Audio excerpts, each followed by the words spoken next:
I want to know about Yoda. How the heck did you make Okay, that yeah. happen? Again, that happened on the day. So we get there to shoot it as it was with Yeah. a much bigger fight with Obi and Anakin. And George said he wanted Yoda in it. On that day, he said, Yeah. however it starts, but the blast doors are going to open, and there's Yoda. So there's not much you can do. Industrial Light and Magic were there, John Noel and Rob Coleman.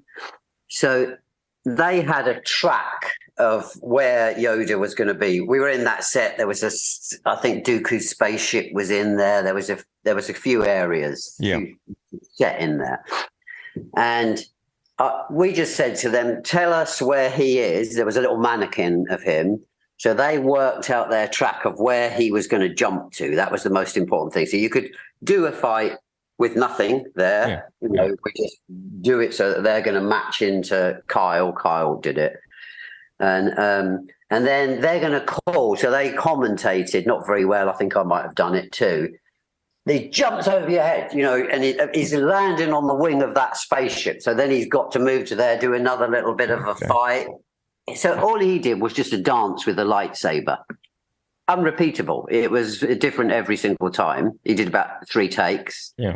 And then ILM matched Yoda into his moves. So he made specific moves, but I said to him on the second take, "Is that the same as the first one?" He went, "No." Oh, that's cool. I always thought you were sitting there in the chair with ILM and telling them how to make a move and fight. No, by that stage, we sort of taught them that they all, when you're doing it, they all want to learn how to do it. So they pretty much knew how to do it anyway. Okay. Yeah.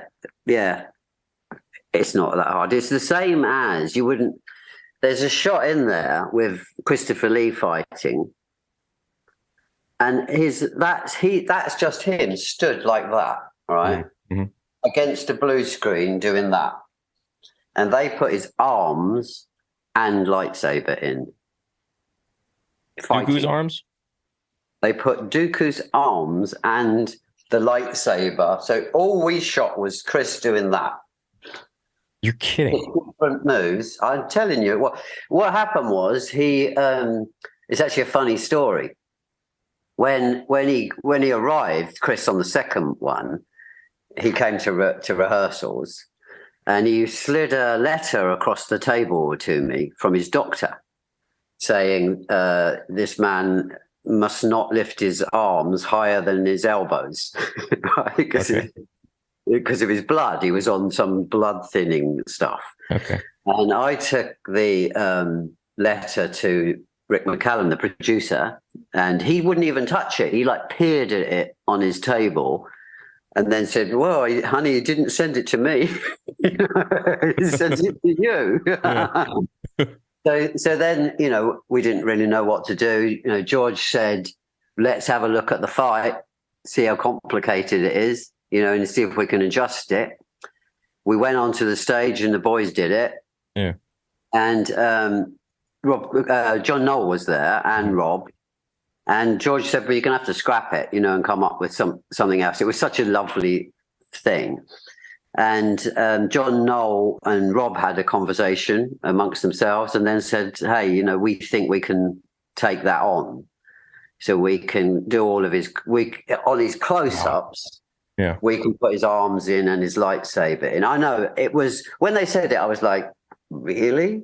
How's that going to look legit? Yeah, but it does look legit. I mean, when I saw it, I was like, Jesus. I just finished episode 2 a few hours ago. I just watched it again. Yeah.